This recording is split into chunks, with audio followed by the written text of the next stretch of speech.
விளையாட்டு பிரியர்களுக்கு அன்பு வணக்கம். நான் உங்கள் அன்புக்குரிய தில்லியம்பலம் தரணிதரன். 2020 உலகக்கிண்ண ஆட்டங்கள் நெருங்கி வருகின்ற பிப்ரவரி மாதத்திலே போட்டிகள் இருக்கிறது 2026. இப்போது டிசம்பர் இறுதி பகுதியில் இருக்கிறோம். ஆகவே மிக விரைவாக இன்னும் 1.5 மாதத்திலே போட்டிகள் ஆரம்பமாக போகிறது.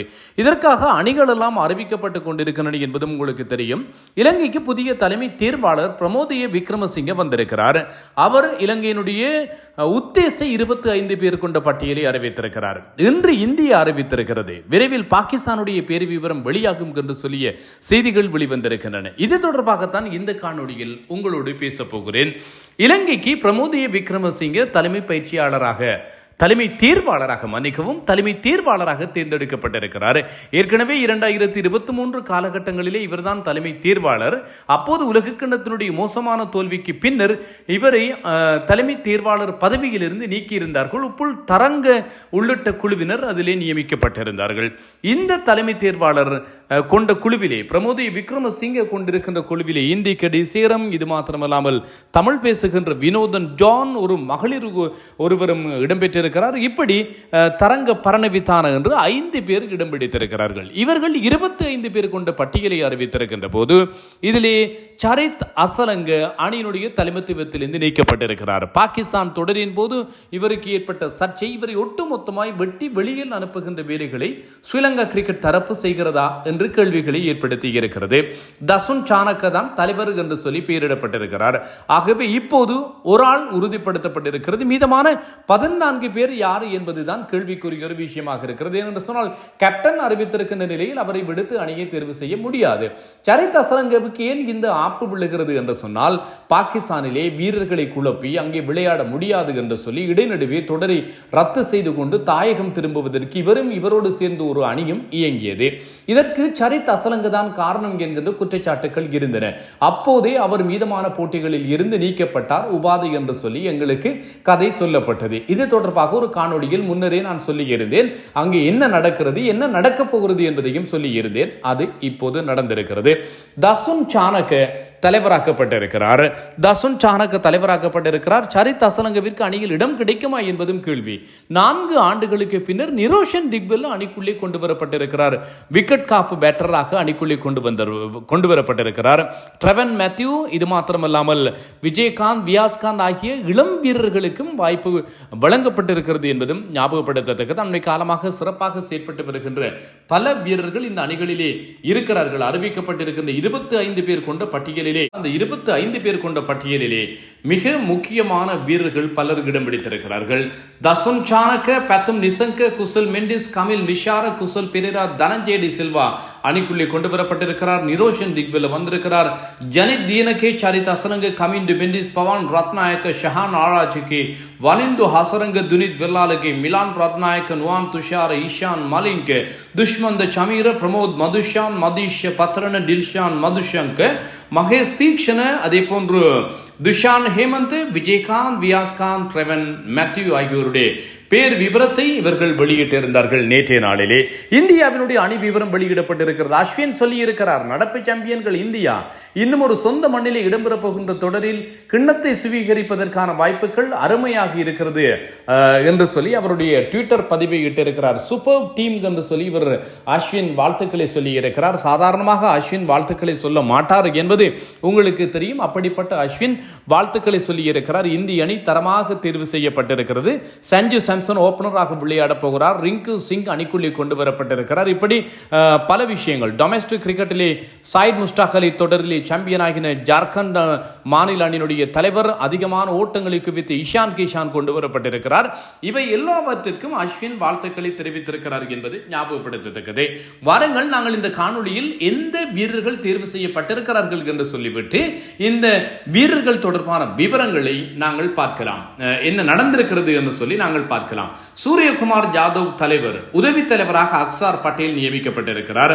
சுப்மான் கில் அணியிலிருந்து நீக்கப்பட்டிருக்கிறார். ஏற்கனவே அக்சார் பட்டேல் உதவி தலைவராக இருந்தவர். அக்சார் பட்டேல் அவரை நீக்கிவிட்டு தான் கடந்த 2 தொடர்களிலே 3 தொடர்களிலே ஆசிய கிண்ண தொடரையும் நாங்கள் உள்ளடக்கலாம். தொடரிலே சுப்மான் கில்லை அணிக்குள்ளே கொண்டு வந்து பெரிய ஒரு தில்லாலங்கடி விளையாட்டு ஒன்றை இந்திய தேர்வு குழு செய்திருந்தது. ஆனால் தாங்கள் செய்த தவறுகளிலிருந்து பாடம் கற்றுக்கொண்டு உடனடியாக நடவடிக்கையில் இறங்கி தக்க தீர்மானம் தீர்மானத்தை மேற்கொண்டிருக்கிறார்கள் என்பதுதான் இங்கே பாராட்டத்தக்க ஒரு விஷயம்.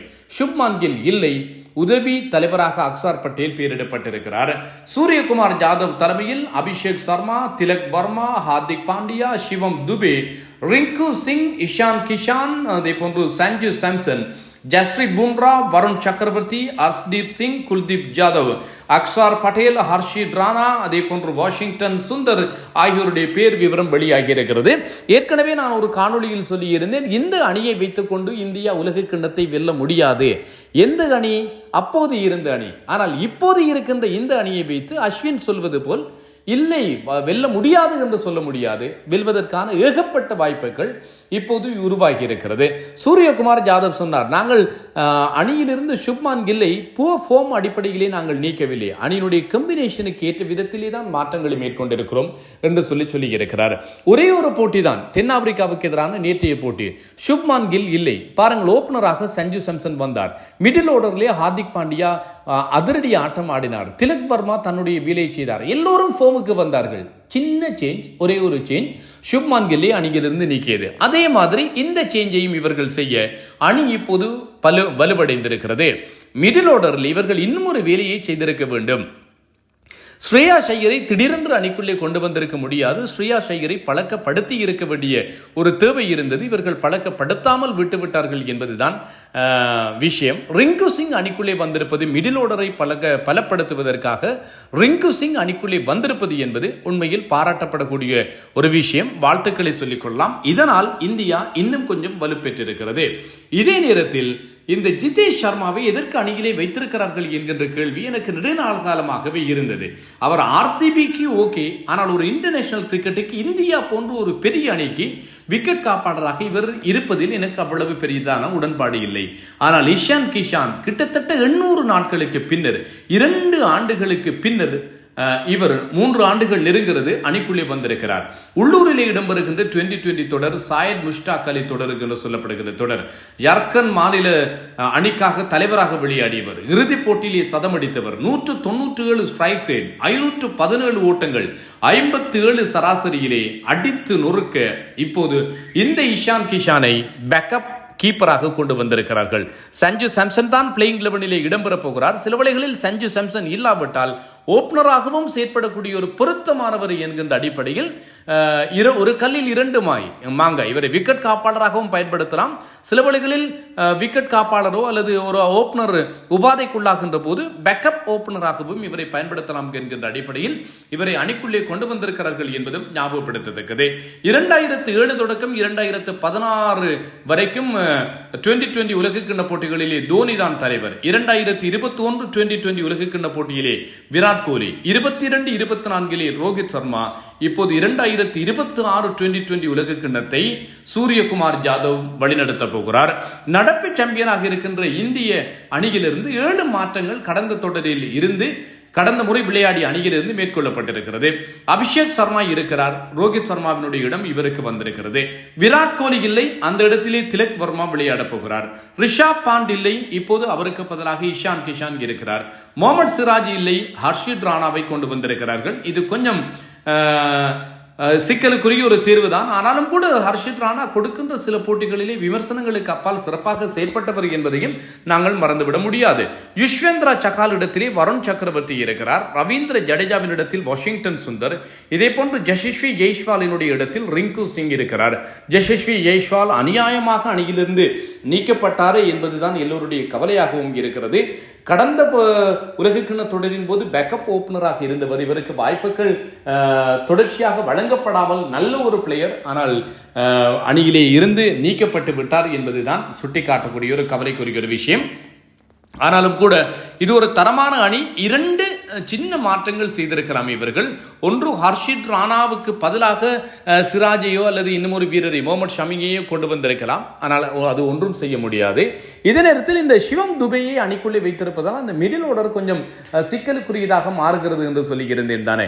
இந்த சிவம் துபையினுடைய இடத்தில் வேண்டுமாக இருந்தால் இவர்கள் ரிங்கு சிங்கை நிரந்தரமாகவே பயன்படுத்தலாம். ஏனென்றால் சிவம் துபையும் அணிக்குள்ளே வருகின்ற போது கிட்டத்தட்ட 6-7 பந்து வீச்சாளர்கள் என்கின்ற அடிப்படையில் அணி இருக்கிறது. ஏற்கனவே அபிஷேக் சர்மாவும் பந்து வீசக்கூடியவர். திலக் வர்மாவும் சொல்லியிருக்கிறார், அடுத்தடுத்த போட்டிகளில் நான் பந்து வீசுவதை நீங்கள் அவதானிக்கலாம் என்று சொல்லியிருக்கிறார். அபிஷேக் சர்மாவும் திலக் வர்மாவும் கூட தரமான பந்து வீச்சாளராக அண்டர் 19 கிரிக்கெட்டிலே செயற்பட்டவர்கள் என்பதும் ஞாபகப்படுத்தத்தக்கது. ஆகவே சிவம் துபேக்கு பதிலாக ஒரு சொலிட் பேட்டரை அணிக்குள்ளே சேர்த்தால் இன்னும் கொஞ்சம் அணி வலுப்பெறுவதற்குரிய வாய்ப்பு இருக்கும் என்பது என்னுடைய கணிப்பு. ஆனால் சிவம் துபே, சிக்ஸர் துபே, இவர் கிடைக்கின்ற வாய்ப்புகளில் பந்து வீச்சிலும் கூட விக்கெட்டுகளை கைப்பற்றி வருகிறார் என்பதும் நினைவுபடுத்தத்தக்கதாக இருக்கிறது. வாழ்த்துக்கள். இந்திய தேர்வு குழுவுக்கு பாராட்டுக்களை சொல்ல வேண்டும். சுப்மான் கில்லுக்கு பின்னால் இழுபறியில் இருந்து அவதிப்பட்டுக் கொண்டிருந்தவர்கள் தக்க முடிவை எடுத்திருக்கிறார்கள்.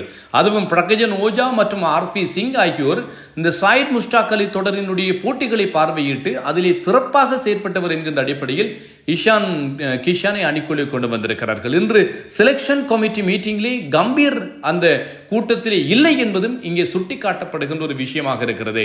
ஆனால் கம்பீரை நாங்கள் மறந்துவிட முடியாது. கம்பீர் எத்தனையோ விஷயங்களை செய்தாலும் கூட கம்பீர் செய்திருக்கின்ற உருப்படியான விடயங்களில் ஒன்று வருண் சக்கரவர்த்தியை அணிக்குள்ளே 2020 ஃபார்மட்டுக்கு கொண்டு வந்தது. இதற்கான கிரெடிட் கம்பீருக்குரியது மட்டும்தான். ஆகவே கம்பீர் இந்த வீரரை அணிக்குள்ளே கொண்டு வந்து இந்தியாவிற்கு வெற்றிகளை பறித்துக் கொண்டிருக்கிறார் என்பதும் ஞாபகப்படுத்தத்தக்கது. வாழ்த்துக்கள். இது தொடர்பான கருத்துக்களை நீங்களும் பகிரலாம். நான் தரணிதரன். மறக்காமல் உங்களுடைய ஆதரவை தாருங்கள், ஃபாலோ செய்யுங்கள், சப்ஸ்கிரைப் செய்யுங்கள், உங்கள் நண்பர்களிடத்திலும் பகிர்ந்து கொள்ளுங்கள்.